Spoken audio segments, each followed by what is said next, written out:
अस्सलाम वालेकुम दोस्तों यूजुअली यूरोलॉजी में इन्फेक्शन के साथ वास्ता पड़ता रहता है हमारे मरीजों का। और दोस्त पूछते हैं कि कौन सा एंटीबायोटिक है वो बेहतर है, कौन सा एंटीबायोटिक लेना चाहिए, कितनी डोज में लेना चाहिए, किस स्टेज में कौन सा एंटीबायोटिक लेना है।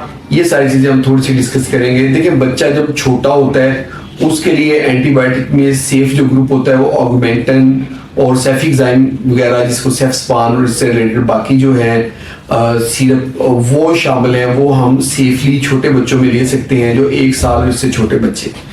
इससे जब बच्चे बड़े हो जाते हैं तो कुछ जो है ना एंटीबायोटिक्स उनको बहुत केयरफुली लेना होता है, जैसे अमिकासिन हो गया जिसमें जैसे ग्रेसिल वगैरह शामिल हैं, या जेंटामाइसिन शामिल है।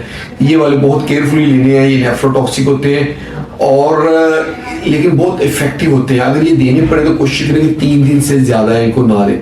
जबकि अगर आप ऑगमेंटन का सिरप देते हैं या फिर कैरिसिफ वगैरह देते हैं तो वो आप हफ्ता 10 दिन 15 दिन या इससे भी ज़्यादा आप दे सकते हैं, वो सेफ होते हैं। बाकी बात करेंगे हम जो है सिप्रोफ्लोक्सासिन की और लीवोफ्लोक्सासिन की।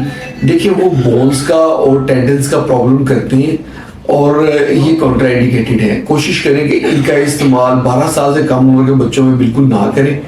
अगर बहुत करना पड़ता है तो थोड़ी ड्यूरेशन के लिए दें। नई रिसर्चेज हैं कि इससे इतना ज़्यादा कोई मसला नहीं होता, लेकिन पुरानी रिसर्चेज इस पे बहुत ज़्यादा है कि ये नहीं देना चाहिए। इसमें सिप्रोफ्लोक्सासिन, लीवोफ्लोक्सासिन और इसके अलावा मॉक्सीफ्लोक्सासिन शामिल है। इसके बाद हम डिस्कस करेंगे बड़ों के लिए यूरोलॉजी में जो बेस्ट एंटीबायोटिक्स हैं। छोटों में वैसे सेप्ट्रान जो है बड़ा अच्छा इफेक्टिव रहता है, वो भी हम दे सकते हैं। पहले उसके ऊपर बहुत रेजिस्टेंट हो चुकी थी, यानी कि वो इतना यूज किया गया कि वो काम करना छोड़ गया था। अब उसका इस्तेमाल बहुत कम डॉक्टर कर रहे हैं, तो अब दोबारा जो नए बैक्टीरिया आ रहे हैं उसमें वो इफेक्टिव हो रहा है। तो बच्चों में हम सेप्ट्रान भी दे सकते हैं, जो कोट्राइमेटाजोल जिसको कहते हैं। अब बड़ों में अगर बात करें तो बड़ों में जो सिप्रोफ्लोक्सासिन है उसके ऊपर बहुत ज़्यादा रेजिस्टेंट आ चुकी है एशिया के अंदर रहने वाले लोगों की एंटीबायोटिक के बहुत ज़्यादा इस्तेमाल से। तो लीवोफ्लोक्सासिन और मॉक्सीफ्लोक्सासिन बहुत अच्छे हैं। इसके साथ साथ पहले वाला ग्रुप जो है सेफिक्साइम और ऑगमेंटन, वो भी इफेक्टिव है, वो भी दिया जा सकता है। इसके साथ साथ हम देते हैं फॉस्फोमाइसिन बहुत इफेक्टिव रहता है। इंजेक्टेबल में अगर हम जाएं तो यूरोलॉजी में हम यूज करते हैं इंजेक्टेबल में सिप्रोफ्लोक्सासिन, और इसके अलावा हम यूज करते हैं सेफ्ट्राइक्सोन बहुत इफेक्टिव है। इसके साथ साथ अमिकासिन यूज कर सकते हैं, जेंटामाइसिन यूज कर सकते हैं।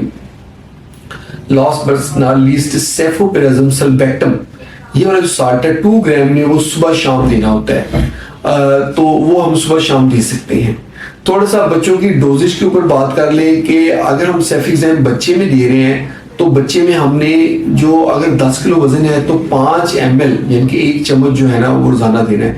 इसके मुताबिक ही आप काउंट कर लें, जैसे अगर 20 किलो वजन है तो 2 चम्मच हो जाएंगे, या सेफिक्साइम DS है तो वो भी जो है 20 किलो वजन पे 1 चम्मच हो जाएगा। इस तरह आप बाकी भी काउंट कर सकते हैं। बड़ों में 200 mg अगर दे रहे हैं सेफिक्साइम तो वो सुबह शाम देना है। अगर 400 mg देने तो दिन में सिर्फ 1 दफा देना है।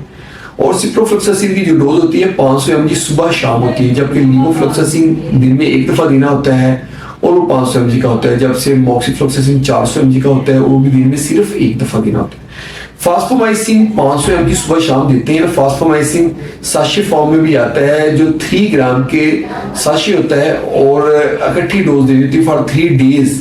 तो आप 3 ग्राम का फास्फोमाइसिन का साशे लें और 3 दिन के बाद उसको रिपीट करें। इसकी ड्यूरेशन जो है वो डिपेंड करता है कि इन्फेक्शन कैसी है। अगर माइल्ड पहली दफ़ा इन्फेक्शन हुई है तो 1 दफ़ा का साशे ये काफ़ी होता है, और अगर ये इन्फेक्शन पुरानी है, बार बार हो रही है, तो इसको लॉन्ग टर्म चलाना होता है।